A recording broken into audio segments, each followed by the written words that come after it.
This is the Lippin Putts Podcast here in the Woodward Sports Studio. Back again with my guy Sam Palmer.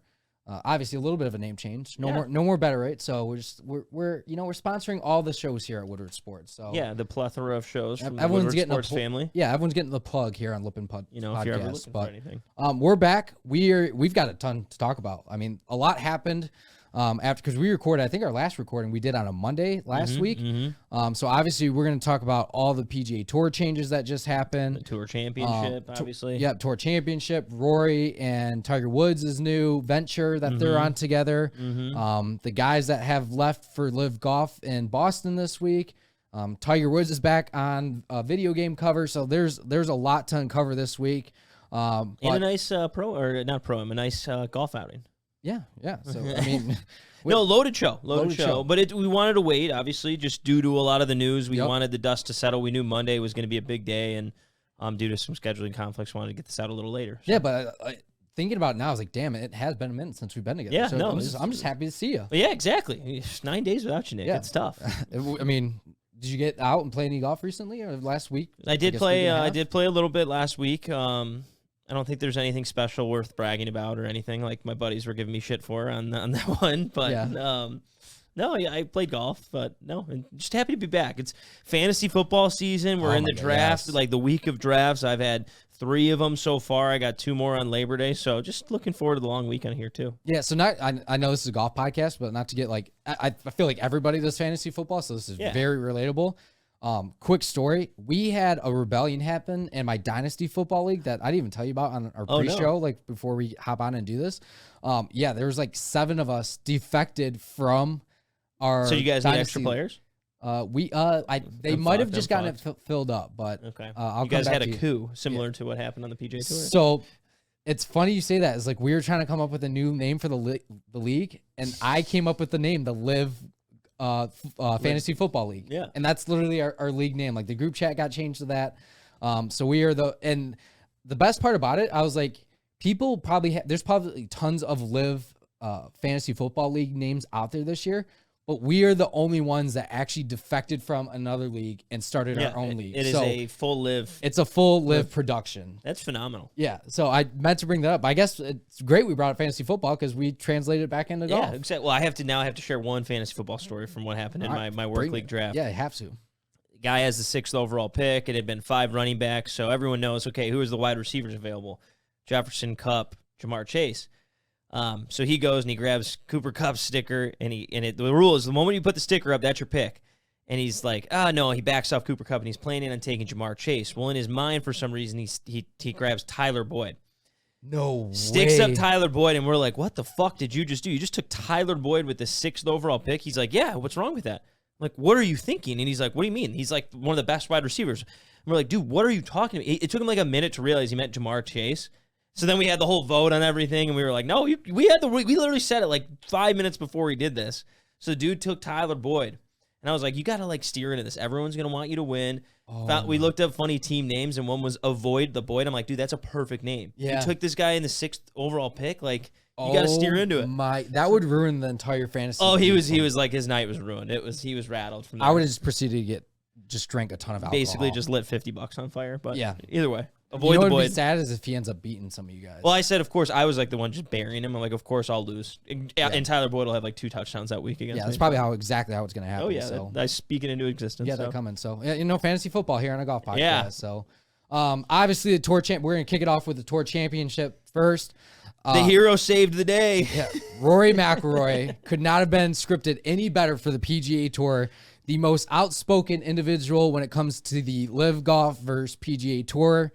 Drama that has been going on for the last 7-8 months now, comes back in exciting fashion. At one point, I mean, he was 6 back heading into the final round. Yeah, but at one point he was 9 shots back throughout the entire course of the tripled his first hole of the tournament. Yeah, and so I put out the clip for us on Thursday about it was more of your rant, kind of saying who's got the firepower to do it, and you said the 4 unders. Well, none of the 4 unders were really doing anything, and up until Rory started making a surge on Saturday. Yeah, the foreigners, they hit Sung GM too, came in second place, tied with Scottie Scheffler. So at one point, I even chirped, I saw the tweet. I meant it. I chirped you after I posted it from the Lippin Putts podcast. I went and chirped you. I was like, that Rory pick's looking a little bit rough. Sam. But sure enough, you actually look like a genius now. You got two of the guys that were at 4 under come up and finish first and tie second. Yeah, so, what a weekend for Rory McIlroy. His third FedEx Cup title. No one's ever done that before. He passed Tiger. He even chirped Tiger after. He's like, I've done something that Tiger's never done before. Suck it, Tiger. I give that's probably the best. If you can say you've done something in golf that Tiger Woods has never done, like that is an astonishing feat, because there's a lot that he has done. Exactly.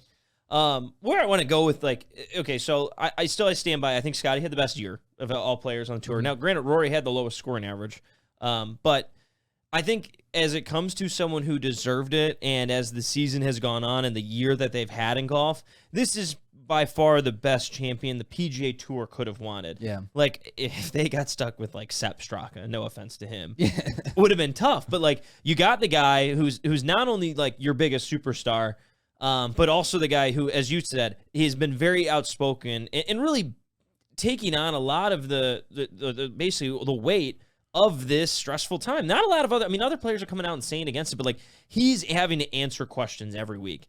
And so for him to go and be able to obviously win this event, cash in that large $18 million. Granted, he came out and said, I think the only reason I'm the best chaser in the field is because I don't care about the money as much as all the other guys do, which it makes sense. He's probably the wealthiest. But either way, most deserving champion. I think it's the best storybook for what the PGA Tour was wanting. And it was, going in, now Sunday started round 3. They had to finish round 3. And Scottie, at the beginning of the day on Sunday, was tied with Xander. And then I looked before they teed off. He all of a sudden had a 6-shot lead going into the final round. I was like, shit, here we go. I was getting ready. Here comes the takes on the format. Turned it on, and within 5 holes, 6 holes, we're tied. And I was like, holy shit, what happened? And so we talked about Scottie's a guy who's hard to catch up on, and he came right back, and it made for an exciting Sunday. Yeah, I did not see that coming whatsoever. I thought for sure Scottie had it in the bag, especially, when I had watched up until it rained on Saturday. Yeah. And it got suspended, and it was pretty tight. And then I woke up later on Sunday. Shout out to me for going out drinking again. But I woke up later on Sunday, and I woke up and I was like, Scottie, 6-shot lead now? I was like, what the hell happened? And he just went crazy at the end of that third. He had 4 birdies on his last 6 holes on that day. So which was probably good for him, because he wasn't really doing too much before play got suspended. So that worked in his favor. And then I was like, okay, it's done and over with. And then just never got anything going on Sunday, and it just allowed Rory to get back in it very quickly. I will honestly say Rory McIlroy on a Sunday has got to be one of the scarier players that you can come across in recent memory. We saw what he did on Sunday of the Masters last year. We've seen the few runs that he had this, and now I guess I should hit pause on that, because Sunday at the Open Championship was but he not wasn't that, chasing. Right? Correct. He wasn't chasing. And that's where I think what we're talking about here is there's guys who are really good at chasing, and there's guys who, when you're chasing, sometimes it's hard because, I don't want to fall out of the top 10 because, if it's a guy who's not got a ton of status and he's, 8th place going into the final round of the Masters, a top 10 there means a lot. It gets you into the Masters next year, FedEx, all those things. For Rory, it doesn't matter. He's exempt for all these things, so he can go balls to the wall. A 30th place to him and a 5th place to him doesn't matter. It's the same. So he's all for winning it, and I think that's kind of what he was alluding to with that quote. Yeah, obviously players are probably thinking about that scenario, but I guess in your situation is, where would you rather be? Would you rather be chasing, or would you rather be in the lead holding? I can honestly say I've never been in a tournament where I've been holding a lead, but I guess if you play with your buddies, you go 2 or 3 up. Yeah, it's a good question, because I feel like I'm always behind. In my club championship stuff this year, now granted, this is match play, I was completely behind in one match until the last couple holes, and then the match I lost, I hadn't ever been losing that match, and we probably were only tied for 3 or 4 holes until we went into a playoff, and I lost. So, I don't know. It's hard to say. I think you'd obviously, if you're like, hey, would you rather have a 2-shot lead or 2-shot deficit? I'd probably want the lead. Yeah. But I do think there's an aspect of, when you're 2 shots back, you can't blow it per se. Right. So there's that negative thought. So I don't know. I mean, I'm someone who doesn't make a lot of birdies, so I'd much rather be in the lead. Yeah. It's hard for me to go catch up. Yeah, that's fair. But again, like you said, it made for a great Sunday of golf. And what it came down. So Scottie Scheffler goes. Here we'll talk about Rory. Okay. 67 after a triple bogey on 1. So he goes 6 under. And his caddy walked off the green after the first 6 holes and said, "This has been the weirdest 6 holes I've ever seen you play," because I think he got it back to even after 6 holes. Yeah, 6 or 7 holes. I know it was around there. Yeah, he started balling out. Yeah, and then his caddy walking up to the 18th green, he goes, "This has been the weirdest 18 holes I've ever seen you play." Yeah, so here's how his first 9 of the event went. Snipe hooks 1 left, triple bogey. Bogey's the next hole. So he started 4 under. He's even through 2 holes now in the event. Birdies 3, bogeys 4, still even. Birdies 5, eagles 6. So now he's almost back to even for the event. He's 3 under for the event, even on the day. Birdies 8, bogeys 9. He shoots 1 over on his 9 with 1 par. Yeah, a triple, an eagle, and then 3 birdies and 3 bogeys. But yeah, so he shoots 67. He shoots, obviously followed by another 67, then 63 on Saturday, and then 66 to win on Sunday. Scottie Scheffler, 65, 66, 66. You think, hey, a guy who's going to start with a 2-shot lead, then but goes 13 under after starting with a 2-shot lead into the week.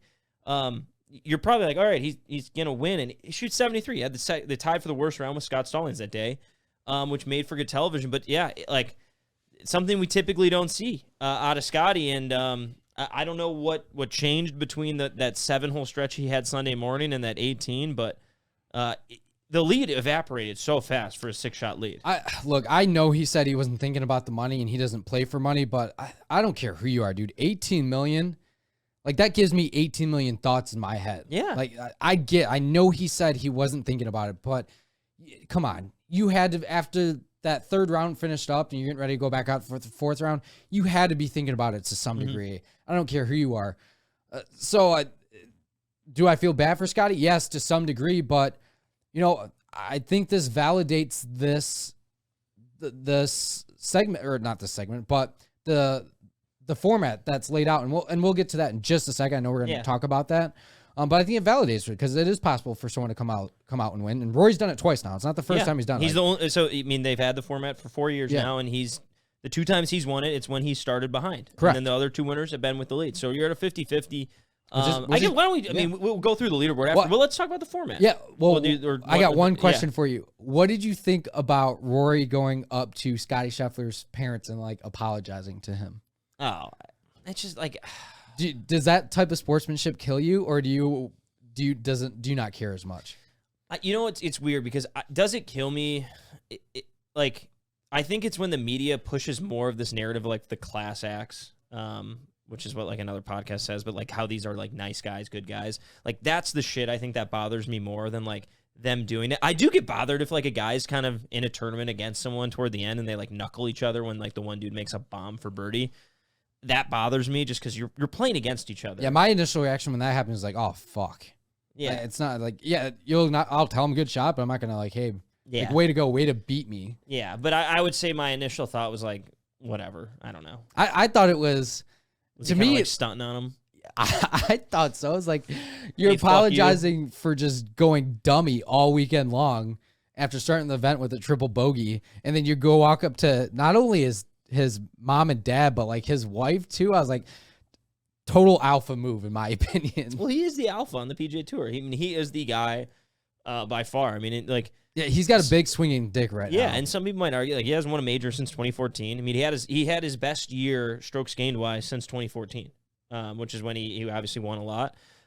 He had a really successful season in the majors, just didn't win. And then there was that picture of him too doing the money signs. The money signs, and people were well, I thought that he wasn't playing golf for the money. I was he's trolling guys. There's got to be an aspect of that where people don't take everything so seriously. Well, that's the internet. People don't know how to spot sarcasm on the internet. All right, but I guess before we go, let's briefly down the leaderboard. I mean, so Sung J M tied second. He missed a birdie putt on the final. Hit a bad chip shot. Yeah. He had bad 3-wood, short of the green, and then a bad chip shot. Well, to me, it seemed like he was trying to dunk it. I think he felt like he needed to dunk it. I will say, you definitely thought at the time that you needed a birdie to get to 21 under, or excuse me, to get to 21, because you assumed, or he was trying to make eagle to try to get to 22, because you assumed Rory and Scottie were going to birdie a par 5. But then Scottie bogeyed coming in down. So yeah, but either way, good week for Sung JM. Yep. I was listening to another podcast. They said he played 52 rounds more than the next player on the PGA Tour this year. Guy just loves him some golf. That's insane. Is what. So I'm not a mathematician in my head, so I'm going to do it real quick. 52 rounds. Yeah, divided by 13 4. more tournaments. Are you that good at math? Or? Yeah, I'm like a weird one like that. Oh, okay. Simple math is easy. Oh yeah, numbers guy. That's right. We've talked about this. Shame on me. Yeah, no chance I would have ever got. Like I'm stupid. So. Xander Schauffele, tough weekend, shoots 70-69, 4th place in the Tour Championship. Max Homa, I sent you that Instagram 5 years ago. He made 2 cuts out of 15 on the PGA Tour, made $18,000, lost his card. Dude makes $8 million this year. Most likely will be on the President's Cup team. That's like sick. So I get so $8 million, yes, a lot of money.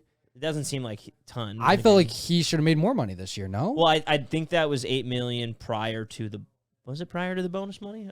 Oh, prior to the. Well, because he probably won like $4 or $5 million in the. I'll find out for you guys. But to me, I was like when you sent that graphic. So that was PGA Tour Max Homa's 2022 PGA Tour earnings.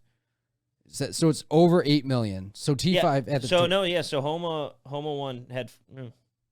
It does not include. So his $8 million was with the bonus. Yeah. I wonder if they took taxes out or something. No, I think that's because it dropped off significantly. When he T5 or something, so he probably got 3 because he was at 5.2 up until. Yeah, I think they start spreading it a little bit more and more throughout. Yeah, and he split with JT. So okay. But I guess he only really won one tournament. He didn't play that well, and he missed the cut at the Open. So it's not like he was playing great in majors too, where you make a decent amount of money. But $8 million still.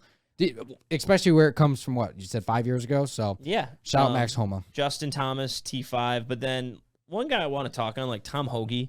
We haven't talked about him on this podcast much because he had a really good start to the season and then really fell off. Yeah. He had a good one of the playoff weeks to make sure to solidify his spot in the Tour Championship. But like a guy like him, who is, I don't know if he's a journeyman or not, but he's not a big name by any means. This is huge. And like Sepp Straka, but he's younger. Tom Hoge, I think, has been around a long time. So getting 10th place, winning money, gets exempt, which we'll talk about the changes for the next 2 years on the PGA Tour, making just a big week for him. So I wanted to highlight him. Aaron Wise went from 30th to 13th. Was making a charge on the first day. I think he had the low round on. Behind Scottie, or tied with Scottie, with 65. But then, obviously you got to highlight our boy, Sahith. Didn't finish last, but it's a tough course.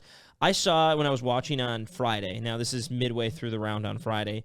He was like 3rd in greens and regulation, which just meant he was struggling to make putts. Now, you can hit a lot of greens and have a bad strokes gain number because you're hitting it far away, but just got to make putts sometimes. Yeah. And we've all had those days where you feel like you're rolling it okay, and the putts just don't go in. But hey, he's got 2-year exemption. He's playing in the Tournament of Champions. Yeah, that's kind of, and we'll talk more about the PGA Tour changes in a second. But for me, him like hearing the news of all 30 players that are in the Tour Championship get the automatic exemption for 2 years on tour. For me, that seemed like it was like almost like a weight lifted off his shoulders, where he didn't have to come into this week pressing as much. To him, it's like kind of essentially he got his first PGA Tour win, even though he hasn't. But that's kind of what exemption. Yeah, that's exactly what the exemption was. And I love that this whole field's going to be in the Tournament of Champions as well. Good. So It makes it a bigger field, more players. That's one of my favorite tournaments of the year. It is. It's fun. More primetime golf. If anyone cares, the stroke player leaderboard without the handicap, Rory would have won by 1 over Sung Jae. Max Homa would have finished 3rd. And then kind of all the way in last, Sam Burns. But I guess which Sam Burns had a sick dunk out on. He had a good highlight. Yeah, I forgot what hole it was. It was on. 18. It was 18. Was it 18 on Saturday? Yeah, literally flew it straight into the hole. Yeah, the course was playing. I talked about last week how it's a hard course to go low. I mean, there's some lower scores there this year than normally.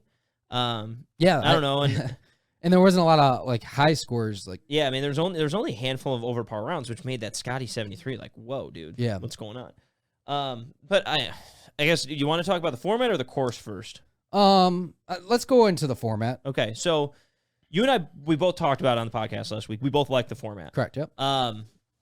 Thoughts now after this event, and I'll preface it by saying I still like the format, but I think there's ways you can tweak it and everything, and there was some stuff that went viral on Twitter, but I guess just initial thoughts. You still enjoy the format? Did it work? Yeah, I mean, I thought it was great. I mean, again, we talked about it a few minutes ago that, it's at a 50% rate so far, and I mean, the guy that's won twice from coming from behind is Rory. He played great golf over the weekend, and I feel like you're getting a lot of knocks about the format from people who don't follow the PGA Tour all season long. Like, to me, again, coming into this, like, Scottie Scheffler has had the best season. He should have some type of advantage going into this event. 100%. I think part of them is they just don't like seeing them start with the lead. Yeah. So, and that's where I have a theory. I have a thought. And like to explain everyone, the golf Twitter blew up because everyone's like, we should make this match play. That's the whole argument. Make a match play, match play. And I'll say, when I looked at the leaderboard heading into the final round Sunday, I was like, I wasn't saying we should make a match play, but I was like, okay, here we go again. Like, a guy with a 6-shot lead, it's probably going to be kind of a boring one. And that's something you want to avoid, especially being that this is the finale of the season. What I think you can do, and I do like the concept of a match play, but what I would suggest, and I'd love to hear your thoughts, whether you make it around Wednesday, Thursday, Friday or something, but I like you do the handicap scoring to start. And then what you do is, let's say you do the handicap scoring, how it is, you have 3 rounds, and then after Friday, you cut it down to 10 guys. Then after Saturday, you cut it down to the final 4, and those guys start with a completely clean slate. All right, so it's funny, and I hate doing this. Exactly how NASCAR does their playoffs. They start with 16. After the first 3 races, they cut it down to 12. 3 more races, they cut it down to 9.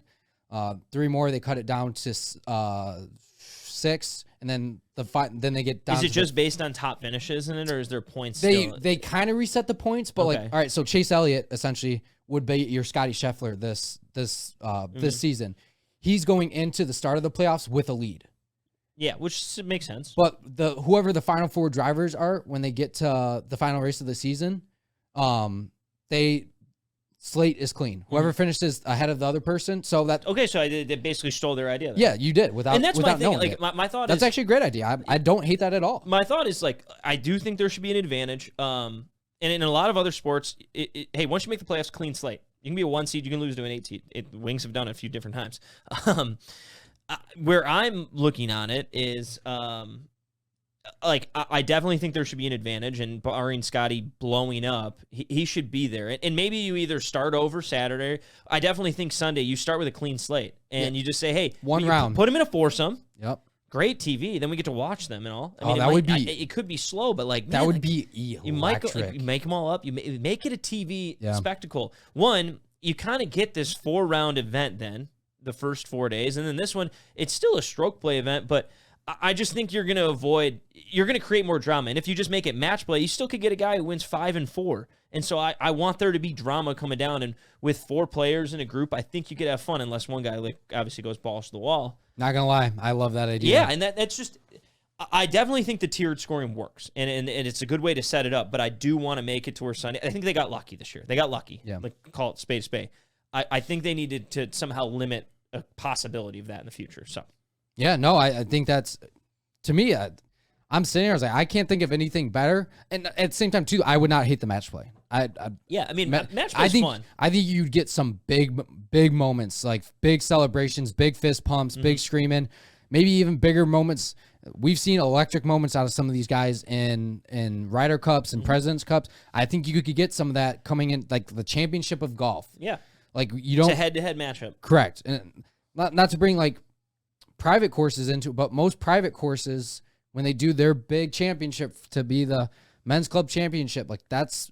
Well, think of the British Am, the US Am. Yeah. I mean, majority of the amateur tournaments that they go by match play, and it's a head-to-head. I'm going against you. I don't care if I shoot 78. If I beat you in a match, that's all that matters. I do think at least at some point, like there needs to be a major that is match play, because but maybe you don't do the major. Maybe you do make it the FedEx Cup. And that's what, look, my whole thing here is trying to avoid the blowout victory. And again, you put my scenario with the foursome, there could be a guy who shoots 63 the final day and the other 3 don't have it and then he wins by 5. Like, yeah, there's a chance. I just think you have a higher probability of a closer finish that way. And like I said, this year it worked. It fucking worked. And they had the number 1 player in the world shoot fucking 73 in the final round. One of like the 7 over par rounds the whole tournament that week. Yeah, and Scottie will acknowledge that he needed to play better. Yeah. And there's no beef. And I know a lot of people were upset, especially Max Homa shot 62. I think that was on Friday. Homa, yeah, what? I think it was on Friday, and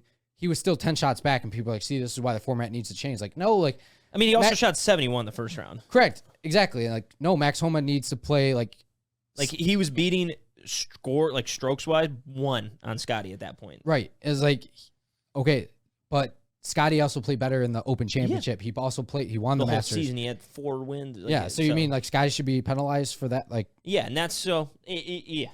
Tomato type thing. I just wanted to present that idea. And I don't think it's bad because they make changes that I'd also like. Yeah, I think they could kind of do whatever they like. But, I this is better than what they were doing. Yeah, in the what past, they have right now is much better than what they have. Correct. And I think it's really good. I think there's a minor few tweaks you can make to it. But golf course. What do you think of the golf course? I was surprised about how low some of the scores were because, like you said, we're not used to. We're not used to like crazy low scores, and they just ate this place up. And I know they got weather in there; conditions were a bit more soft. Softer. So one, I'll say the fans, the fans are really good there. Like I wish they almost opened it up like the one year Tiger won and people came running down. I think that's cool, especially in that spectacle. Well, I think that of the finale and that one they overran security basically, and I think they didn't want that to happen. Right. Again, and so they've made sure that they're not gonna, but. I want to say, like, every time I've watched this event for a 30-person event where sometimes there's not a lot of juice in it, the fans really do show out. Yeah, I mean, so I want to highlight that. Yeah, you're getting 30 of the best players. Yeah, you're getting 30 best players of the season. Yeah, exactly. That's essentially what you're getting, and why wouldn't you want to show up? I'd show up to that. A lot of people, I believe, across the nation would show up to that event versus some of these full field events that we get. The Rocket Mortgage Classic. I wasn't going to name names, but you named it. So, but what I would say is with this format, you have a guy starting with a pretty big lead. You're probably looking for a lot of volatility, meaning a lot of doubles, eagles. We want to create more of a high variance of really good shots and stuff like that. A perfect example is a TPC Sawgrass. There's a lot of eagles. There's a lot of double bogeys looming. I think at Eastlake, there's not a lot of double bogeys looming. I mean, we talk about Rory made a triple on his first hole. He hit it out of bounds. Yeah. He hit it simple, and then bogey his next one. Like, there's not a lot of high numbers there. You can make bogeys. Don't get me wrong. And I mean, there's going to be a few eagles here and there. I think it limits the variance. And so that's my only thought is I want there to be a little more of an extreme aspect to. You want them to go like a different golf course each day.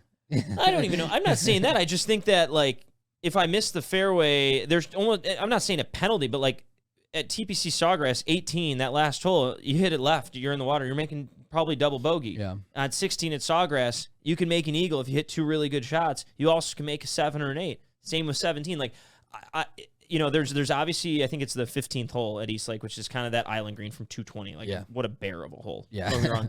But that's really the only one that I see, like, when I look at that golf course, like, this is where a large number looms, and it's a hard birdie. Like, right. So that's kind of my thought is I want more variance, more extremes from a golf course. If you want to do that format where guys are starting with a big early lead. Yeah. Yeah, that way you're increasing the chances of high scores happening and bringing the leaders back down to the field. You're trying to give the chasers more opportunity to chase. Yeah, I don't hate that. So it's just, look, if you're going to keep it in Atlanta, I think you keep it at that place. Don't get me wrong. Yeah. And I think they said Andrew Green, who did Inverness, which is phenomenal. I haven't played it yet. It's awesome. Maybe Signature Series if we know a guy. Ooh, there we go. But he's going to do that, I think, whether it's this offseason or next offseason. So it'll be interesting what the next course looks like. But that's just my thought on it. Okay. I don't hate anything that you said. had to say about that. So it was a lot of ranting for me there. I mean, hey, something let it out. So Yeah. you gotta get it out. Any other thoughts though on the season before we get into the upcoming PGA Tour? No, I mean, it's crazy to think the season is already done and over with. Because a lot of people, you kind of look at the season like Augusta kicks off the season. It's like, no, the season's actually been going since September of last year. It literally has been going since a week after the Tour Championship. Right. Yeah. So they get a week off. Yeah. You know, I guess we'll kind of hint at what we're going to do next week on that next week's episode. Oh, yeah. Yeah, I think it's probably a good time to talk about it. So not to like talk too much about the season because... Yeah, you're right. We're going to talk more about it. We want to do some season-long accolades. Obviously, we'll bring up our own, nominees, and we'll do basic ones like, hey, player of the year, or maybe disappointment of the year, or best tournament of the year. We'll have a few of these different things that we'll both nominate. We'll talk about on the next episode. But we want, if any of the fans out there or listeners want to ask certain questions, you can ask us, and we'll obviously put together our nominees, whether it could be best shot, best, I don't know if we could do outfit. That'll be tough for us to figure out, but best moment. We'll just, any sort of season-long accolades, we'll obviously put together a few, but any from the listeners out there, if you guys want us to touch on, feel free to send them in. Yeah, drop on the YouTube channel, our Twitter, Instagrams. Comment, DM, anything like that. Wherever you find us at. So. But yeah, definitely, obviously I think we could have different opinions, but like a player of the year, you probably nominate Rory McIlroy. You obviously nominate Scottie Scheffler. There could be Cam Smith nominated. And then we could decide, we'll just talk about who do we think is the player of the year now. Yeah. Do we call him the Lippies? Yeah. Is that like... Oh, I like that. Yeah. There we go. Little Michael Scott action. The Lippies. So, yeah. The Lippy Awards. The Lippy Awards coming to you next week. Yeah. PGA Tour Lippies. Yeah. That's something you want to win. The guy who fucks the most. Yep. Sahith. We all know that. That's we don't unanimous even have to talk decision. About that. We'll find out other nominees, but we all know who wins. All right. I think it's time. So sticking with the PGA Tour. It's been like now 8 days since it came out. We're getting ahead of it. Yeah, we recorded it last Monday. This came out Tuesday.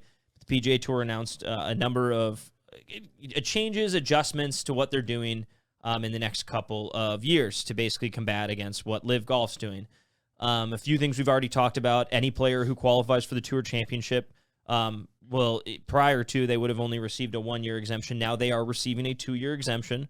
They get basically an invitation to the Century Tournament of Champions. But that's not the big news. I think the big news is kind of this whole elevated event system relating to the PIP. And one, I think the PGA Tour is still putting this all together, and so we're going to do our best to kind of explain how we've interpreted it and what we've listened to and heard. But in a nutshell, the PGA Tour announced we're going to have basically 15 elevated events over the course of the year. They have named, I think, 12 of them, and they're waiting. The 3 are going to rotate every year. So 1 year it could have the Rocket Mortgage Classic as an elevated event, then the next year it won't. And the aspect one is to make sure that they get these elevated players, these high PIP players performing. And the PIP used to be kind of like a popularity contest. Now it's going to be more playing-based, skill-based. But there's an aspect of, I think, some sort of social media fan progression type entertainment, because they're looking at it from a big entertainment standpoint, right? And they understand that's what sells in sports industry, and they have to. How are they going to capitalize it? How are they going to get this call right? So that makes sense to me. How they're going to do it, we'll see. I'm not too hip on that part of it because there could be some guys getting the short end of that, but go ahead. Yeah, but either way, so they have these elevated events, and what they're basically doing is if you're going to get paid this bonus money of PIP, which is going from $50 million to $100 million, basically an avenue for them to not pay them to play in events, but for the most part, the way it's looking out, pay them to play in these events. These guys have to commit to these elevated events. And what it is, obviously it's the 4 majors, it's the 3 playoff events, so that's 7. You have the players, that's 8. Genesis, Memorial, Arnold Palmer, and then the Tournament of Champions. And so that's the 12, and then they're going to have these 3 rotating. It could be the Waste Management 1 year. It could be the Rocket Mortgage. So, and then they also are required, there's going to be 4 elevated events that rotate, and then they're going to be required to play in 3 non-elevated events. The question I'm going to have is, I don't know how big the fields are going to be for these. Are these going to be no-cut events, but they have elevated purse? It's all going to be based on playing. And it doesn't mean that the lower-tier guys are not going to get invited to. They're just, I think, figuring those things out. But really what it is doing, it's kind of establishing 2 separate tours in the PGA Tour, which I think is a really good move. There's already been that aspect now, but what it is you get a lot of guys who play, you get 3 or 4 big names to go play in some events. But then it almost waters down a lot of them, where now we're going to get a lot of events with a lot of the top players, which is a lot more fun to watch. Obviously, the downside of like the Rocket Mortgage Classic might not get a Will Zalatoris and a Patrick Cantlay anymore until the elevated year. But again, they're required to go play in a few different events, not elevated. So you're going to get a few. I do think it impacts that to some degree. Yeah. Which is smart. That's what you want to see. You know, they talked about, and a lot of this pretty much came from this all-in players meeting, right? And, you know, having all these guys at 20 events a year, like, to me, I was like, holy shit, let's go. Because it feels like we only get really 5 events a year. You get the majors, the players, and then the playoffs-ish, which they have a lot of juice at that point. Right. Everyone's thinking about football at that point, to their credit, like, not to be... I'm talking about drafting Tyler Boyd. Yeah. So the fact that we'll get that throughout the year now, and you're getting that from January to August, all the way through August is what the new schedule is going to be. So that's where that's going to lay at, which is great. Now you're going to really... Everybody needs an offseason. I don't care who you are. Everybody needs an offseason. Even people, PGA Tour... We've talked about it on this podcast. Like, I look at December of when the golf season really starts back up. So for me, now that I know, all right, January from August, I'm going to get these heightened events, but then you're going to have the side series now too that has elevated money too in the fall series, I guess you could say. Well, and that's the thing. And I think there's still a value. And so, like, obviously for this upcoming season, it's going to be a similar year. It's going to be a similar year from the 2023. Really, the big difference is the FedEx Cup, instead of 125 guys qualifying this upcoming year, 70 guys qualifying, they cut to 50 and then 30. Where this is all going to start in the following season. The question, I think, is going to come, like, what are they going to do with the fall series? And I think you have a lot of room to do some fun stuff. And that's where, if I'm the PGA Tour, I'm doing team-oriented stuff in the fall. And guys who win can earn cards. My only concern to, like, maybe the lower tour guys, like, one is a Rocket Mortgage Classic that's not an elevated event can earn the same amount of FedEx Cup points as the Genesis Invitational. Right now, they're off by 50 points, which is off base. The Genesis has a higher field, a stronger field. You should earn more for winning that. But my question to that is also, how do some of these guys who are in these lower tier events climb their way to these high upper ones? And I think we'll get more clarity around that. Right. I'm sure they're going to have avenues to create playing opportunities. Hey, guys who are playing well, they're going to move up to those spots, but I don't really know what that's going to look like yet, and I don't think they do. Yeah, and I think for me, the biggest part of this, all of this, is the money aspect, right? Is the money climbed up substantially. Yeah, which they announced those for the elevated events a while back. Right, but now you're getting to see it really put on paper. And again, my first thought to that is Phil Mickelson was 1,000% correct. He was. And as much as people don't want to talk about it and give Mickelson his credit for, he did go about it the wrong way. Like, saying you're siding with, terrorists or people that were known for terrorism in this country, definitely the worst thing you could have possibly done. That's where Rory stepped in and said, we did it the right way. We went to the board or went to Jay Monahan and the PGA Tour, and now we're trying to do it the correct way. Again, I don't think this happens without LIV being there. So competition did, like, that brand happening did help this happen for the PGA Tour. So anyone that says that, you're just lying to yourself. Well, yeah, and here's what, like, I have a quote from Rory. This is Rory McIlroy. As much as I probably don't want to give Phil any sort of credit at all, yeah, there were certain points that he was trying to make. But which is exactly what you said, but there's a way to go about them. There's a way to collaborate. You get all the top players in the world together and get them on the same page. You then go to the tour and suggest these ideas to work together. This was pure collaboration. So basically, yeah, Phil was right. I mean, he was right, and all the players are, and I feel like we've seen it across. You can see movies, TV shows, different sports. Someone's got to fall on the sword, right? Mm-hmm. Phil Mickelson happened to be that guy. At the end of the day, he did get his $200 million from LIV Golf, but because of that, a lot of golfers in general, whether that be LIV golfers or PGA Tour golfers, are now getting paid the money that I think they rightfully deserved for being the best players in the world and, keeping up with, quote unquote, the times. We're watching athletes across all major sports get absolutely paid insane amount of money.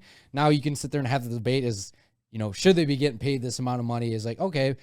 But at the same time, too, there's people behind the scenes for the PGA Tour that were getting paid off of, Tiger Woods, off of Rory McIlroy, off of Phil. And that's kind of what his argument was. And he was right. As much as people don't want to say it, Phil Mickelson was right. Yeah. Now I'm curious. Like, obviously they have their emergency fund for certain things, but yeah, I mean, you had all this money. How much money do you need in that emergency fund? Yeah, and that's the thing. Like, was it just growing? I don't want to try to get into the ins and outs of that, but yeah, on the surface level, there was money there. They were able to somehow rework it, and I think the only thing is, had you not made these changes, it came out, and Cam Young said, yeah, these changes are basically the reason I'm staying.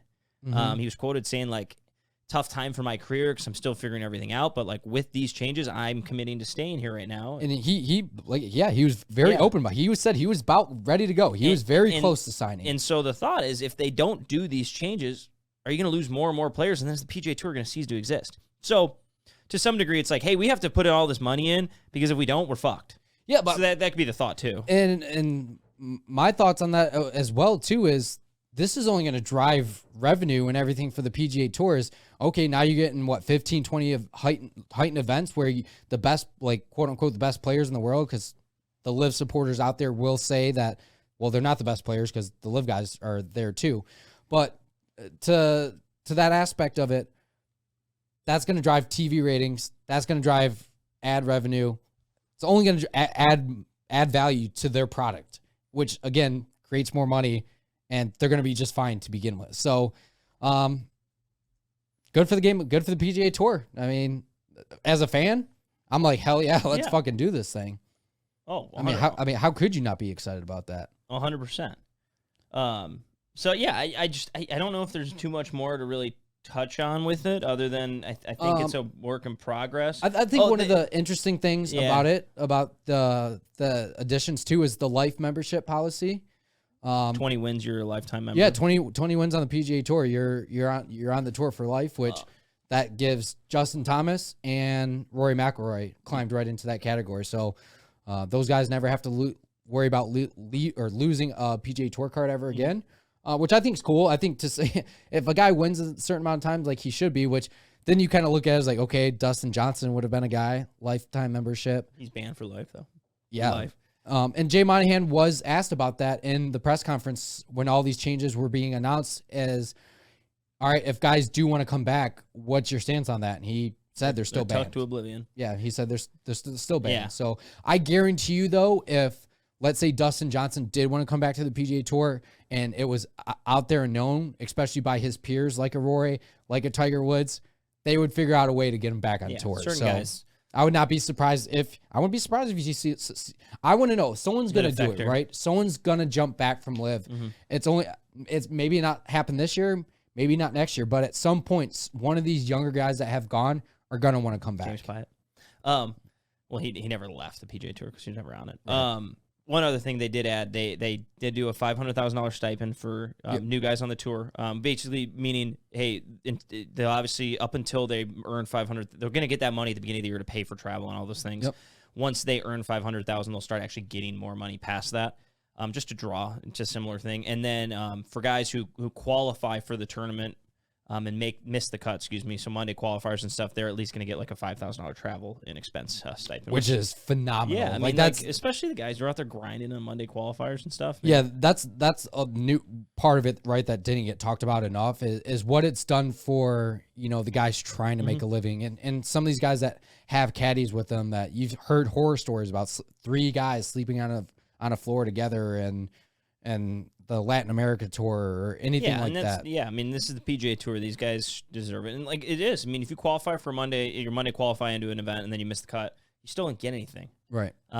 So I think that, there's an aspect to that, so it's good. Yeah, so I'm excited. I mean, I feel like if anyone's a fan of the PGA Tour, fan of golf, these changes are great. And, the talks out there is like, well, they stole kind of the LIV model. Like, yeah, I mean, that's, imitation's the sincerest form of flattery. But I don't think LIV came up with that idea. We talked about the World Golf Classic had this format out there for years, no cuts and pay a bunch of money. So yeah, my whole thing, the whole like stealing the model type thing, like Lee Westwood was quoted, and they could have been out of context. I read him in passing on Instagram. He was like, it's a joke, like basically. But is he saying it's a joke now because he already left? Is that? I think he's saying it's a joke that they're like copying everything LIV did, and they're like clearly LIV had it. And it's like no, there's a difference to it still, like, but. Neither here nor there. What do you think about all these guys chirping back and forth? I want more of it. Yeah. Like the problem is no one's like calling out other players. They're just calling out the tour. Yeah. And LIV. No one's like, yeah, the fuck, Bryson. Why'd you fucking leave? Or Brooks. Like no one's really saying that. Yeah.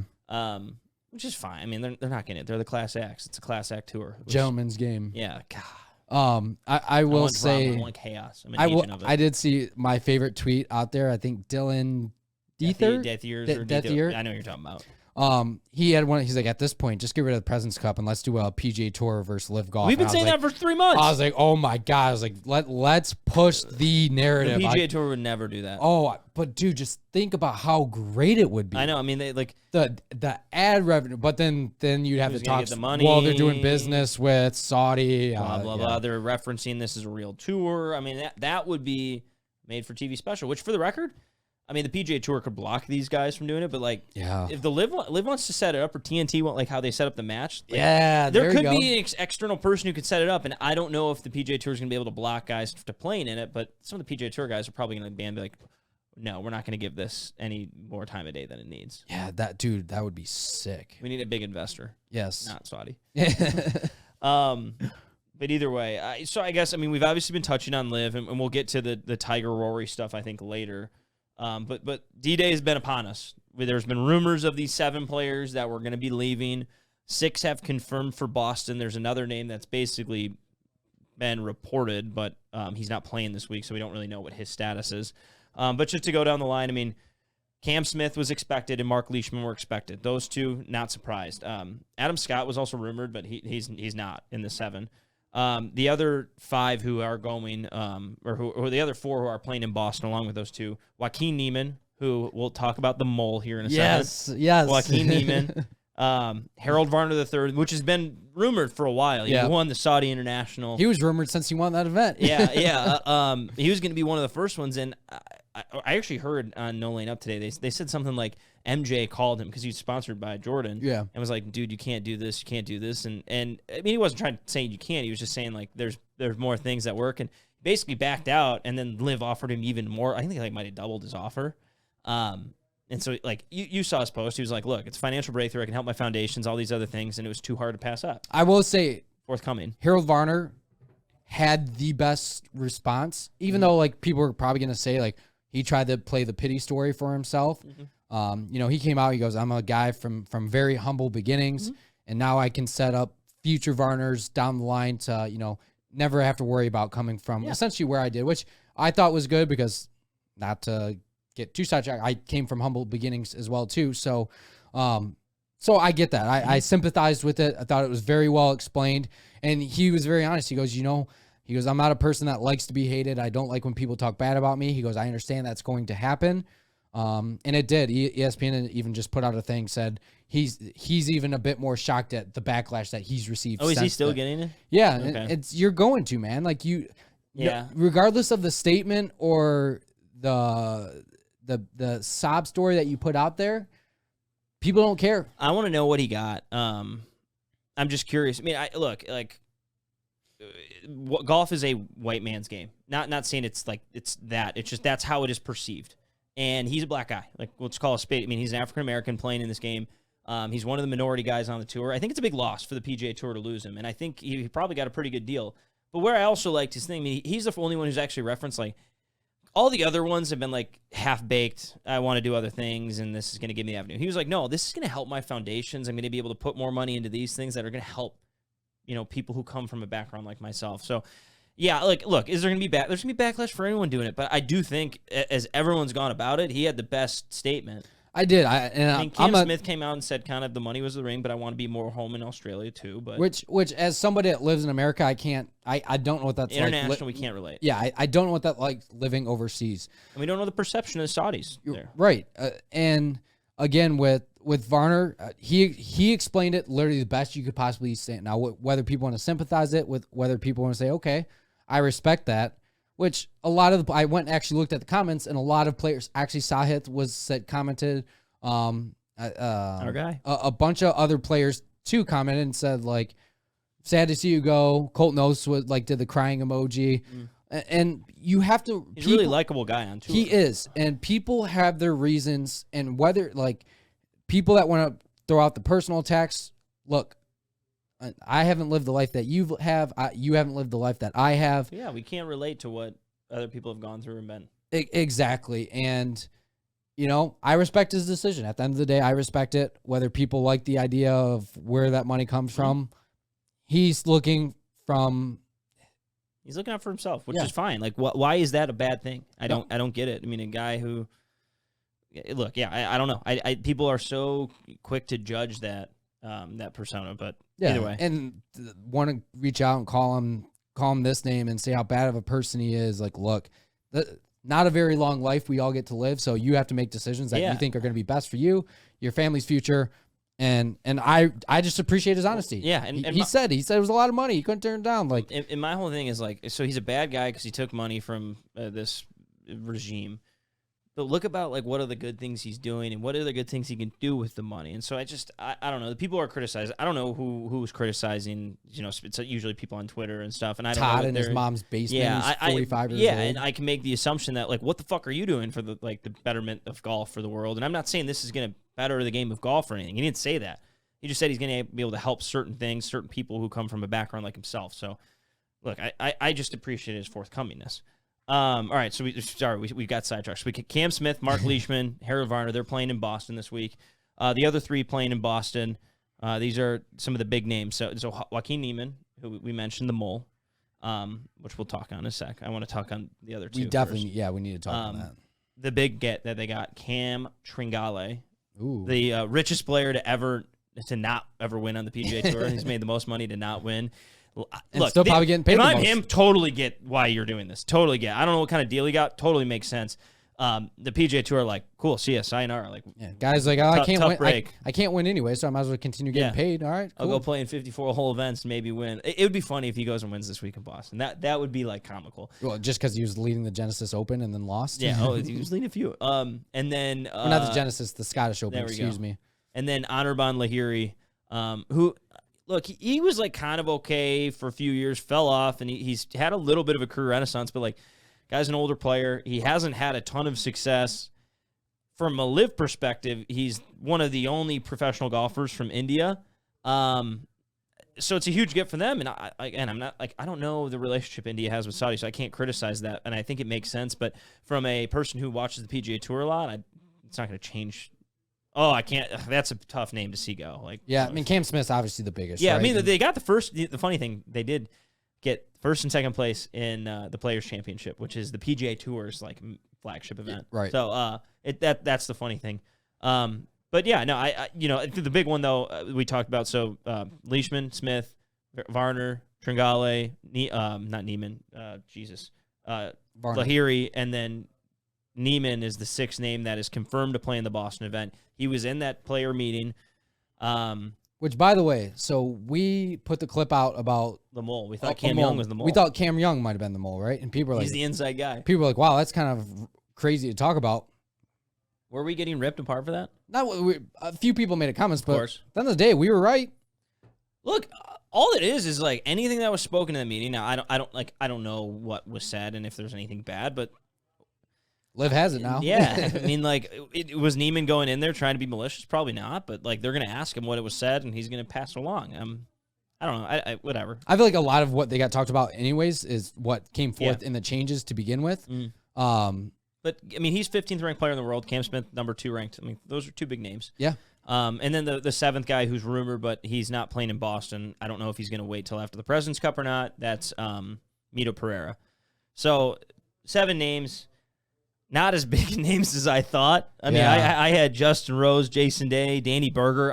Danny Berger's still my guy who I think is like going to go at some point. No reason why other than he's just because he's Brooks. But like Cam Smith hurts, but we've known about this since the Open. Yeah. So like that one we're numb to at this point. When I say we, like numb to him leaving. Yeah, it wasn't a shock. Yeah. And the reports came not only before he won the Open, they did come before he even won the Open Championship. Well, there was rumors, and then they like fully asked him after the Open, and he just was like, no comment. And then I was like, oh shit, he's going. Yeah, like the other ones, I don't know. Mito Pereira lost the final, the last on the last hole of the major, doubled, but like that's what you're gonna be known for most on the PGA Tour. Like, I just like Lahiri and Tringale. They're like, that doesn't change anything on the PGA Tour. Yeah, and. I don't know. I feel like they're losing momentum. Is my point, I guess. Yeah, especially they with the took a month off too. Yeah, they took a month off, especially with the changes that just happened. I mean, I don't know. It was. I think a lot of guys are like, okay, like Cam Young admitted, he's like, I was almost going, and then you know what, I'm back. Well, that's the thing. I'm curious. So you had Cam Young, you had Hideki Matsuyama that were heavily rumored. You had Adam Scott. Like, are those guys who were rumored and then they ended up kind of backing out or pulling out? Is that why they had to go get these Tringale and Lahiri and some of those? I don't know. Like Mito Pereira. Like, is that why those guys get the deal then? I expected more out of these 7 because they made a big fuss, and it was more the media. It wasn't LIV. LIV was like, we got 7 guys. Hold on to your horses. But they said one has been a superstar on tour. Well, that's Cam Smith. Yeah, but maybe in the last year? I mean, he's been a good player for 3-4 years. Yeah, but Mark Leishman's been a good player. Yeah, but I would say to your casual fan, like obviously we're not casual fans, but to your casual fans, a lot of people didn't know who Cam Smith was up until the Players Championship, maybe.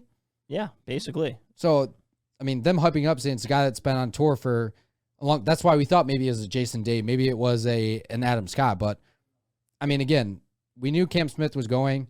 But I don't think they're gonna get any more of like the big names like a Bryson who's been on tour who's been a star on the tour for quite a few years. Brooks, Dustin, like still to me those are the top 3 guys that they got that the casual golfer would know. Yeah. I don't really see anyone else going. I think that's it. I think this is the final 7. Yeah, I don't. I mean, there's finals and I would say Cam Smith's the final big name they get. I think the last kind of hurdle if you're the PGA Tour is like get through the President's Cup and see. I don't think there's many other Americans that'll go. The only other one I could maybe see is Danny Berger, and it's just because he hasn't done anything. He hasn't really commented either way. He's been injured. Yeah, right? which we all thought was like, were you really injured? Or that's what we said about Bubba, right? He went elected to have knee surgery because I think he wanted to see the backlash of it all. So we'll see. I mean, we got the LIV Golf Boston event. Again, I think they're just putting on these exhibition events. It's going to be more of a tour next year, but the event's Friday. We're recording Wednesday night. I still don't know what the fuck the teams are. I know the field. I know the 48 players. I know James Pyatt's in it. I don't know what team he's on. Look, I don't know. I think they're significantly losing momentum, and it could be because they haven't had an event in a month. But when you expect more defectors and higher names to be, and this is what it comes, which could be part of the media is doing that because they're going to get 7 big names, and like these are, it's like fuck, okay. Yeah. All of a sudden the PGA Tour is chipping away at this battle. The LIV got out to an early lead. They, if we're playing a basketball game, LIV was up 25-5, and all the PGA Tour has done in the second quarter is just, every 2 points LIV gets, we get 3. PGA Tour gets 3. Not we. I'm sorry, I'm not on one side. And they've cut it down to like 7 points now. We got a game going in the second half, so. Yeah, I don't know. That was a weird reference. I mean, I'll be interested to see if LIV makes any changes. Right, is to go beyond what the PGA Tour has done. The PGA Tour seems like they're just trying to look. Those changes came very, very quickly after that all-in players meeting. So, and I think that's why the PGA Tour is trying to get out in front of it. Now, again, will we ever get a competition between these two leagues? Organizations, I don't know, but for us, you just had the tour championship end. You get a decent field going in Boston. I mean, why not? Why not check it out? I think that's going to be pretty solid. Mm-hmm. Are you going to tune in? So here's my only conniption with that. I plan on tuning in. I plan on watching on my phone. I'll be on a lake. It's Labor Day weekend. Mm-hmm. If I'm being completely honest, I'll be on a lake, and it's on YouTube. I don't mind the YouTube. It actually makes it easier for us millennials. For me, it actually makes it easier for me to watch and check out. So I at some point, I guarantee I'll be tuning in at this week. I know I don't have to. There's no PGA Tour event that I'm going to be tuning into. Mm-hmm. I'm actually excited. I feel like this is going to be the first one. That I have a feeling I'm going to be able to watch a good majority of this. So yeah, for me, I tend to watch a lot of my golf, specifically Thursday, Friday. Like I have it on while I'm working from home, typically. And so being that it's a shotgun, I don't know exactly when it starts. Probably it's going to start at like noon. I won't be able to watch a ton because it's only going to be on Friday and kind of toward the end of the day, you start planning your weekend out and everything. I mean, I'll tune in if it's on type thing. I mean, if I have some time, but we have a golf podcast. We kind of have to. Yeah. If I didn't have a golf podcast, I don't know how much I would be. Yeah, well, we've received the comments too before. It was like, oh, you guys, PGA Tour slappies. Yeah, you're PGA Tour slappy. We're not. I'm not. Yeah. We're not. Like, there just hasn't been a lot of. We've been we're 3 live events in, and we're getting the second or the third event here in America. So, I haven't shut the door on it. I've said things I've liked, things I dislike. Again, the field's getting better. Our excitement, though, I think has gone down of what we expected and what it's come. And again, I look, that could be because these are truly exhibitions. Like, we don't have there's nothing that pulls me emotionally, which for the record is the case for a majority of the PGA Tour. I mean, take out the majors. There's not a lot of PGA Tour events that gets me really invested. There's certain ones. I love the Waste Management. I love certain events. Because there's history behind it, right? Well, it's more just like the fields, the environment. Like I love certain aspects of it. And the history could be like, hey, the freaking 16th hole at TBC Scottsdale is like, that's a cool stadium thing. That makes me want to go watch that event. For me, I think a part of it too is I like to see these golf courses, right? So you go to Boston now. Yeah. It's courses that you can check out. Like, this is going to be a second, quote unquote, big tournament in the Boston area that you just had the U.S. Open at. So, to me, I like checking out the golf courses. Again, I'm not getting paid by the PGA Tour. I'm not getting paid by the LIV Golf. I like golf. I'm gonna watch it when I can. Yeah. Barring is like I haven't been on a lake all year this year, so I'm enjoy definitely it. gonna take advantage of that too. Enjoy So it. hopefully I get the best of both worlds. Maybe my new phone is, I think, like waterproof. So maybe I'll just be floating in the water, drinking some Nooners and watching some LIV Golf. Put it on the Bluetooth speaker and listen to David Ferry. I'm telling you, David Ferry, great listen. So would have been better with Charles, but we'll take David. Yeah, but either way, like, D-Day was not D-Day, I guess. Yeah, not as hyped up as it was. Definitely hyped up as like, oh, all these players are gonna leave after the Tour Championship. But again, PGA Tour got out in front of it, saved I think several guys from going. Mm-hmm. I am curious, and we'll never know, how much did this have to do with the Tiger Rory meeting, or was this kind of already in place? Yeah, because they did that very quickly. But maybe I heard on the podcast, No Lane Up, give them credit. They said that after Cam won the Open, Rory had called him and was like, "Hey, I know you're probably leaving, and I'm not trying to talk you out of it. I just want you to know that you have all the information what the PGA Tour is doing." So I don't know if that was what that meeting was. Hey, to the top guys, here's what we're doing. Here's what we're rolling out, just so you're aware if you're interested in leaving or doing stuff.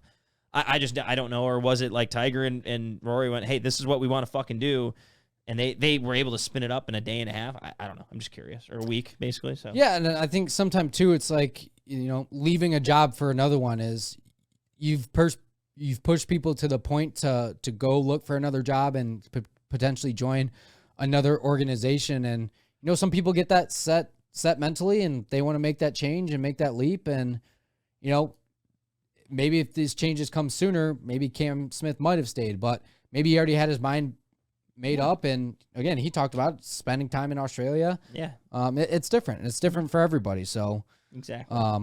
But I guess talking about the Tiger and Rory, they have a new venture put together now. Starting in 2024. Yeah, 2020, which I thought was surprised it was kind of so far out. Yeah, the Stadium Series, or I don't know. What's your, we don't know a ton about it, but basically there's going to be 6 different teams of 3, and it's going to be some primetime Monday night special for 2 hours where they're playing in a stadium. It's what it get like. Yeah, like simulated. But is it like almost? So I've seen. What's your thoughts? So, will I tune in? Yeah, probably Monday night. Yeah, am I going to watch it? Probably. I mean, if it's on ABC. Prime time. I've always said, you get, like I said with LIV Golf, if they got LIV Golf in the prime time spots, it would be perfect. And I get, based on where you're playing, you can't always commit to that. But technically, you kind of could do everything on the West Coast for the East Coasters. Or West Coast, or you record it and then put it out. Yeah. There's only one TV outlet for it. But you get the results via social media very quickly. Yeah. But again, prime time on a Monday night, especially if it's during not football season, if it's in that gap in between, then the football season and summertime, I think that'd be a great way to kind of kick off the spring, but at the same time, the PGA Tour schedule. So maybe, will this be a fall series? Well, and that's what I didn't know. Are they going to have their own studio stadium, or are they actually going to travel to different, like hypothetically, for the Detroit tournament, hey, we're going to have an event at Comerica Park Monday night from 7 p.m. or 8 p.m. to 10 p.m., and we're going to put up Top Golf targets on the field, and that's the stadium. We're going to, like, if that's the case, like, I'm a little more in on that. I don't know, and I think they're still working out these kinks. They don't really know yet. But. Yeah, but there's got to be, let's call us, can people gamble on it? Can you and I turn in, gamble on a team? Are these guys going to be gambling on it? I think the matches that they've done in the past were very overhyped. Yeah. I don't think they've lived up to their hype and their potential. So will this venture with Tiger and Rory work out? Maybe. I don't know. It's hard to say. People are calling it like extreme putt or you just fuck. I literally, you remember the Holy Moly show? I don't know if it's still going or not. That's right where my head went when I saw it. I was like, are they doing like a professional version of Holy Moly? Which, like, if anyone's ever seen it, it's kind of like you mix in Wipeout with putt, basically. So like if it's that, I'm like, what the fuck? I do think what they could do to be successful, and I don't know, are they going to just get 18 professional golfers? Are they going to include some of the women professional golfers? You might laugh at this, and a lot of people might laugh at this. I think if they want it to be successful with our generation and younger generations past, I think you go and get a lot of these golf influencers. Not like us. We're not influencers. We don't have a big enough platform. But almost there's guys with large platforms, or like a Paige Spranik. Yeah. Like there's a Garrett Golf or whatever. There's guys with a lot of these different golf platforms, a lot through YouTube videos and stuff, where Nick's signature series. Yeah, there you go. I think that would, I'm guessing, because they have like a lot of followers, that would make it maybe more entertaining. A team has one professional golfer. It could be a professional male golfer, a professional female golfer, and then a social media golfer or something. I don't know. I think boost it up to 4 and then throw just a random like an amateur. Yeah, like I you think or me you out could there. do something fun. But my whole concern is if all we're doing is hitting a fucking shot into a simulator screen and then like seeing what it does, like that, I have nothing for. Yeah, no, I would not be. I will watch for Although, 5 minutes. I will say though, if it's Tiger Woods doing any type of golf, I'm in. Tiger moves the needle. He'll always move the needle. If you watch him swing a golf club, I'm going to watch it. And that's what, like, part of it is like, all right, is Tiger playing this? Is Rory playing it every time?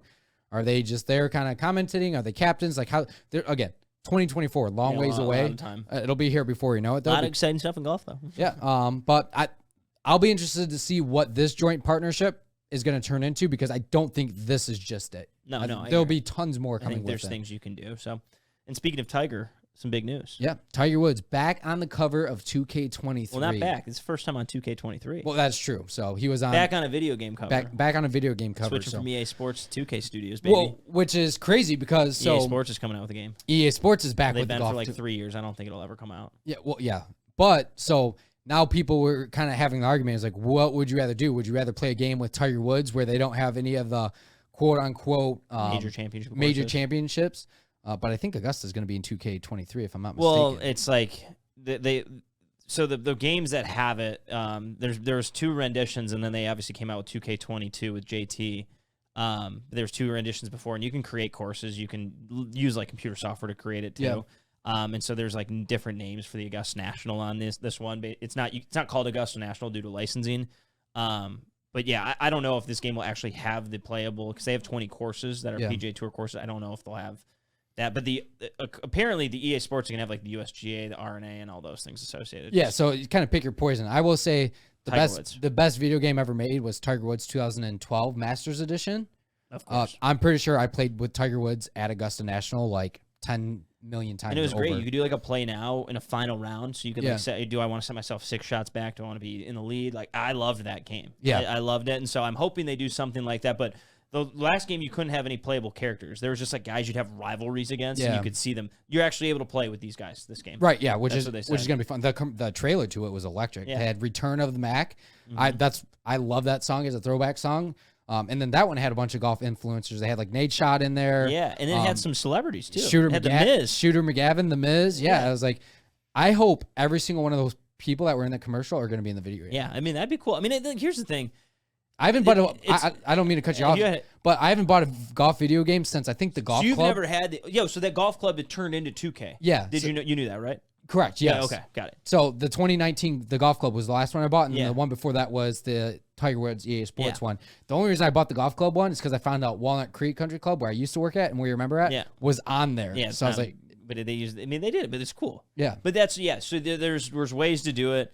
Look, I've had these golf club games that have turned that basically HB Studios partnered with 2K, or I don't know what they did exactly, but it's really good from a standpoint of we don't need to get into it, but there's all societies, there's cool stuff you can do on it, but with the playable characters, hopefully there's like an aspect. One thing great about the Tiger Woods games was like how you'd have to go through different players. You'd play like Pops and Johnny Tsunami. It wasn't Johnny Tsunami, but great movie though. Yeah, I know. You got my point. The guy who like squatted as he'd swing. Yeah. I always found that fun, and so I hope there's some sort of like story mode outside just like go compete on the PGA Tour. Yeah.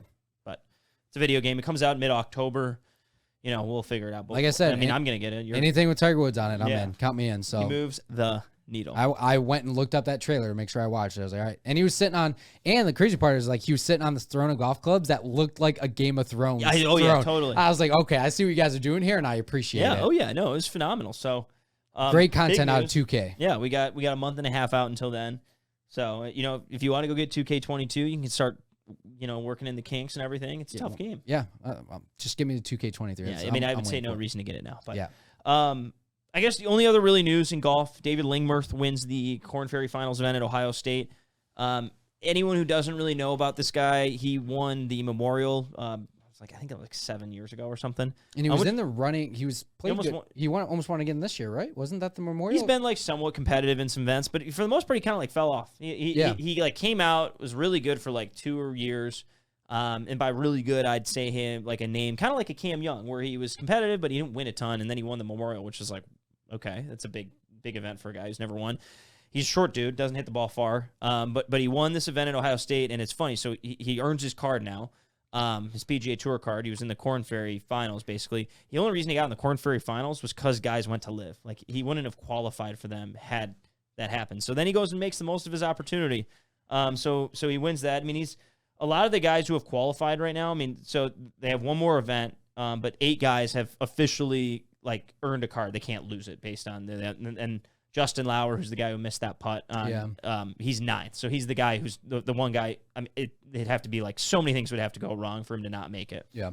But yeah, it's exciting. I think Lingmurth, that's big. He's second on the list now. Will Gordon, former PGA Tour, Joseph Bramlett, Austin Cook, Henrik Norlander. They're all guys who've had their cards before, so they're kind of getting it done. Nick Hardy had a rough Sunday at Ohio State. Shot 6 over. He's, I think, 13th on this list, so needs a good week. Doc Redman, 16th. Kyle Westmoreland, 17. But the name I just want you to know about, Dean Burmester. Yeah, that's your guy you've been talking about. And Thomas Dietrich, by the way, he's 10th on here. Yeah. But Dean Burmester, he's obviously locked up his card. South African hits it a long way. I think he's going to be like the big name. Okay. Or one of these, from this. Damn, calling an early shot. Yeah, huh? I mean, we have our Lippies, and then we'll obviously have our preview. I will have to come up with a funny name for that too. So, right. So I mean, obviously, can our rookie? We'll talk about it next week on the Lippy. I was going to get us on this whole other tangent about awards and whatnot, but we'll save it for next week. My guy Akshay missed the cut again, so he needs like a top 5 finish. Yeah. He's not earning his card. Yeah. He either plays really well or kind of gets cut. Yeah, and Chris Goddard, the Oklahoma State Boomer Sooner. He's like 27th, so he needs a good week. Yeah. To move into that 25. So last event, it's at Victoria National in Indiana. If we want to talk about volatility golf course, this one, it's a fun course to watch. Have you played it before? No. Okay. No, it's in Southern Indiana. It's part of that like Dormy Club. If anyone's ever seen those things, there's like 8 or 9 clubs throughout the United States.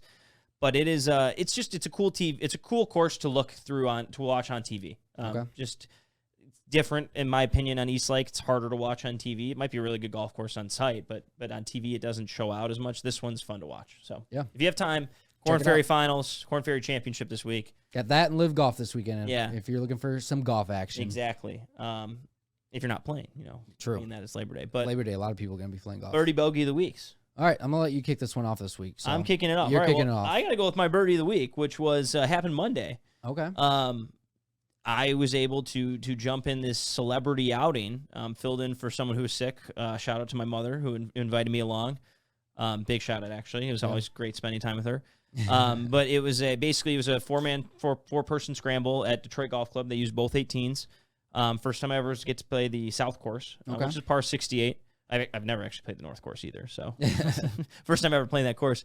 But I showed up like 4 holes late. But you have a celebrity, and then obviously your group, and it's a scramble. We didn't win. Our celebrity was Dembe from Christ, I'm blanking on the show, The Blacklist. Okay.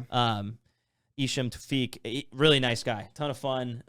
Talked about his stories. He was a firefighter in 9/11, and now it was great. Shit. So he was talking about it, and it was great to just engage with him. He was like one of the guys, and then obviously you have the. Did you? So go ahead. Yeah, sorry, I kind of just dropped that bomb on you. Yeah, no, I didn't know that. That's fucking wild. Did you ask him about the LIV Golf situation at all, or no? We briefly touched on it. I mean, Okay. he found out through my playing competitors about the podcast, so he was like, "Oh, LIV," and so we were talking briefly about it. He was an ex-Marine too, so he didn't give me any sort of like huge opinion on if it was good or bad. I didn't ask him. No, I should have in hindsight. We were talking about film, movies, stuff like that. He said, if he ever wanted to do a movie, wanted to do something with Black Panther, which was really cool. Yeah. So. He was like, I love the superhero stuff. So it was just an interesting story because you think of a guy who is famous, he's on TV. I just never would have guessed he was a firefighter in 9/11. And when he told me that, I was like, what? Yeah. We were talked about that for a few holes. That's wild. But Star Guy Braylon out there, Calvin Johnson was there. The celebrity who puts it on though, it's for Children's Hospital. Yeah, for Beaumont. It was Mark Wahlberg. Pretty big name. I don't know if you guys know.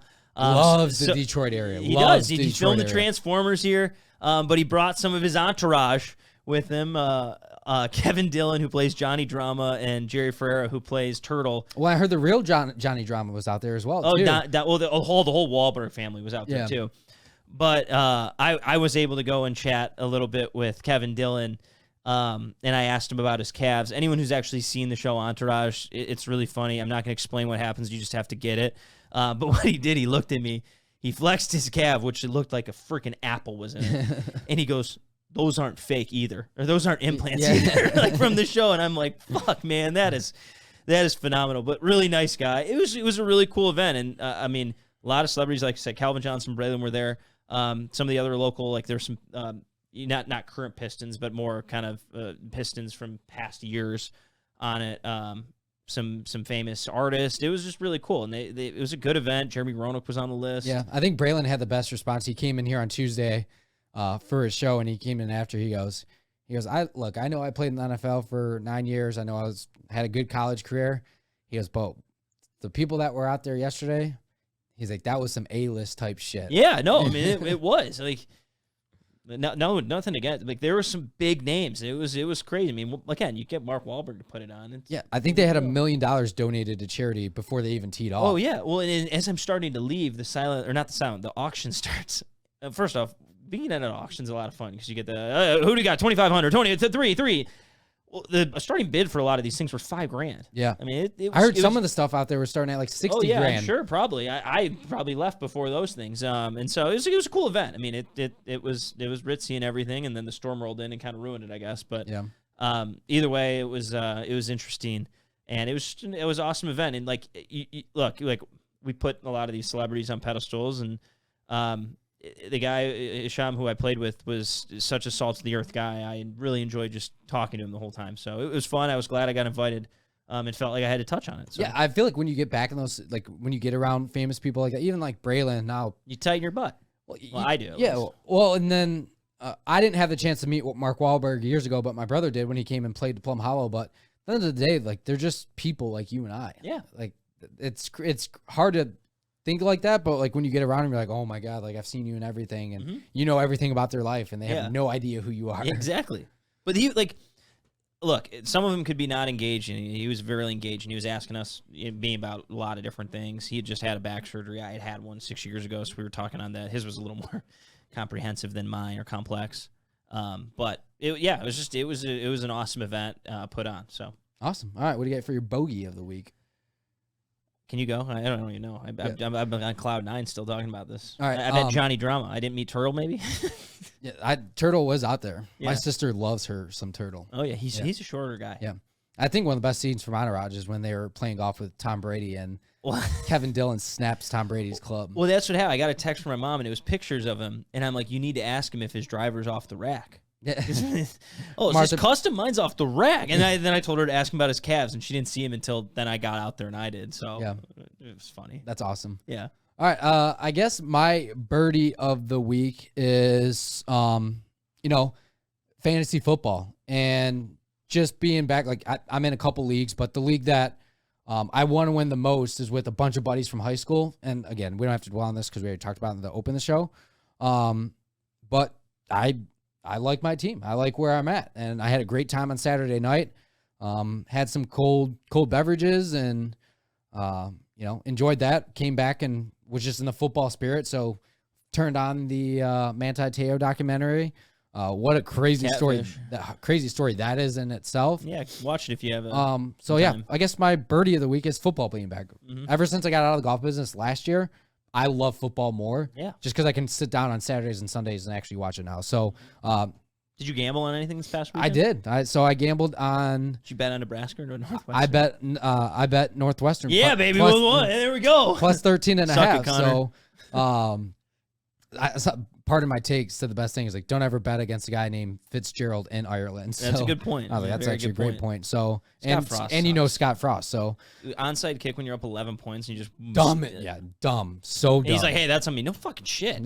Golf podcast. Yeah, we're not a football podcast. But yeah, so I won that bet, and then I bet Hawaii. I also bet Hawaii. I bet the +9. I bet the over though. Oh, I bet Hawaii +9. They lost by 53 points. Yeah, something like that. But the over covered, so I was happy about that. Good for that. But I threw a parlay out there. Hawaii was in my parlay. Lost the parlay. That's why I don't do parlays. I do most of my stuff straight betting. So there's a reason there's skyscrapers in a desert. Yep. Parlays don't hit. Exactly. Gambling doesn't work. All right, you got your bogey of the week? I'm still trying to figure it out, but maybe you just had a great week. That's just what. Sometimes you played sure, a bogey. You had a bogey-free week. Did I? I don't know. That can happen. There's bogey-free rounds of golf that happen out there. I didn't play great in golf on a Thursday, but like my bogey of the week is my snap hook that I'm hitting with my driver. Ooh. So people have watched the Signature Series. They've seen it twice now. They've seen it on my round at Prestwick. They've seen it on my round at Links and Novi. Yeah. I can and made usually, a nice par at Lane. Almost birdie. I did almost make a birdie. But my driver, which is typically my best club in the bag, I consider, and people that play golf, usually my best club, cannot find the fairway. Everything's left right now. Every now and again, I'm figuring it out. But again, I know I've talked about it. I've worked on new swings and techniques, and that snap hook likes to rear its ugly head. That just shows you how handsy I was the previous 10 years of me playing golf. So I'm just trying to quiet the hands down, and right now it's not a lot of fun standing on tee boxes. So I will say, though, I've got the putter figured out a little bit, and it saved some of my scores from getting really nasty recently. There you go. So, that's good. Bogey is the driver. Well, I'll kind of take. So I actually, like I said, I played I think 3 times this week, and I played well. Hitting the ball well-ish, and it's one of those things. I'm not making a lot of putts, and so I'm trying to figure out and diagnose. Okay, is it I'm not hitting it that close, or is it that I'm just not making the putts? And sometimes you have a good round, you just don't make anything, and so I'm trying to kind of like put it out there like it's that, but we'll see. I mean, it's a process. Yeah. The ever-loving process of golf. Yeah, but I would say the big thing is I won some skins on Sunday. There wasn't a lot. But I did not win any skins in the Thursday game. Oh, okay. And that's the big money game, and I'm playing from the tees up, and yeah, you got to make your hay there, and that's on me. Yeah, well, now that skins money you made back from Sunday made up for your Hawaii loss on Saturday. So I am looking forward to betting some football this weekend. I'm not going to lie about that. Oh yeah. But that pretty much wraps up. I think we covered everything. That was a lot. I know we had a lot to get to. Labor Day weekend, I will not be playing any golf this weekend. My plan, again, I'm going to be at the lake soaking in the sun, getting the sunburn. I'm going to say my bogey for next week is golfing Dearborn Country Club. Not because I'm playing there, just because I'm going to shoot 90. Yeah, well, with an attitude like that, you absolutely will. Well, I hit the ball just so straight, so. Yeah. But if anyone is out there playing golf this weekend, enjoy it. This is it. Summer's coming to a close very, very quickly, so which is unfortunate. So, if you get out there, hit them far, hit them straight. Especially at Dearborn.